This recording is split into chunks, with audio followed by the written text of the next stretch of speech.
Tayari tumeanza rasmi mazoezi siku ya Ijumaa kwa baada ya mapumziko ya muda mfupi ya sikukuu, lakini pia baada ya break katika raundi ya kwanza tumemaliza hatua ya awali ya grupu. Kwa hiyo sasa hivi tunakwenda kwenye maandalizi kwa ajili ya hatua ya 8 bora.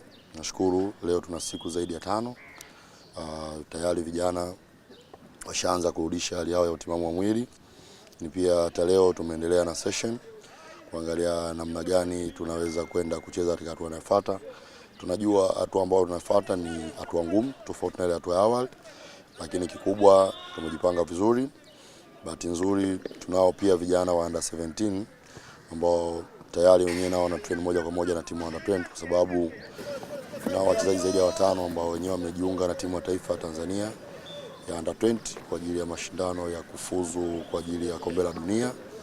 Kwa hiyo tumeona tuwape nafasi vijana wengine ambao kutoka under 17 pia wenyewe wa train na timu ya under 20 ili kwa ajili ya kuweza kuzoea mazingira, lakini pia kupata uzoefu, sababu tunatarajia msimu ujao wenyewe kuwa sehemu ya under 20. Kwa hiyo so far maandalizi kwetu yako vizuri, lakini pia tunatarajia kuanza kucheza michezo ya kirafiki kuanzia mwishoni mwa wiki na timu tofauti tofauti.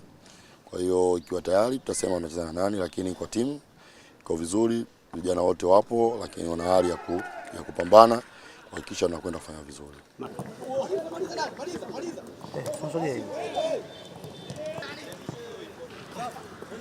Sisi malengo yetu ni kufanya vizuri, lakini ukiachia kufanya vizuri ni kuchukua ubingwa. Haya ndio malengo yetu makubwa. Kwa hiyo pia tunajiandaa, naona namna gani tunaweza tukapata mechi za kirafiki ambazo zinaweza zikakisi uhalisia na kile ambacho tutaenda kukutana nacho. Kwa hiyo tumepanga kuona tunaweza kwa sasa hivi wakati ligi ikiwa imesimama angalia namna gani tunaweza tukapata mechi za kirafiki na timu za ligi daraja la kwanza, na ikiwezekana pia kwa wiki zinazokuja hata kama tukipata fursa kucheza na timu za ligi kuu kwetu itakuwa vizuri zaidi. Kikubwa tunaenda kuiangalia timu yetu namna gani itapata ushindani.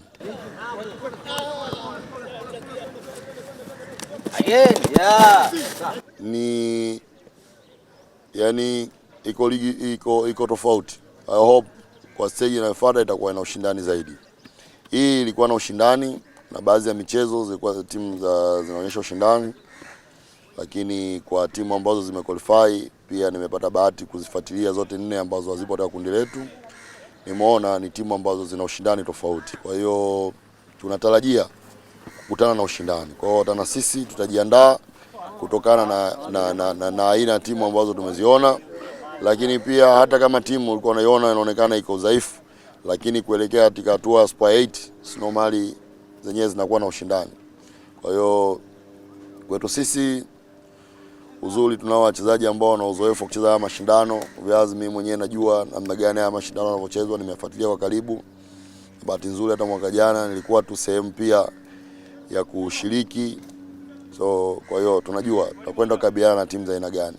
So kwetu sisi tumejipanga na chachu kubwa, tunao wachezaji ambao wadogo wana uzoefu na tunao wengine ambao wana uzoefu. Kwa hiyo kwa kutumia michezo ya kirafiki tukicheza mingi ambayo itatupa ushindani, itatupa uhalisia nini ambacho naenda kukabiliana nao. Kwa hiyo tukikutana na mshindano aina yoyote, kwa kuwa tuko tayari tunaweza tukakabiliana, lakini kama tujajipanga vizuri obvious hata kama tutakutana na mshindano wa kawaida tunaweza tusifanye vizuri. Kwa hiyo kwetu sisi tumejipanga kwenda kufanya vizuri. Kwa hiyo kuelekea kwenda kufanya vizuri lazima tuwajue wapinzani ambao tunaenda kukutana nao, nguvu yao ikoje, wanashindana kiasi gani, ili na sisi tunapofanya maandalizi tunaenda kufanya maandalizi kutokana na aina mpinzani ambao tunaenda kukutana naye.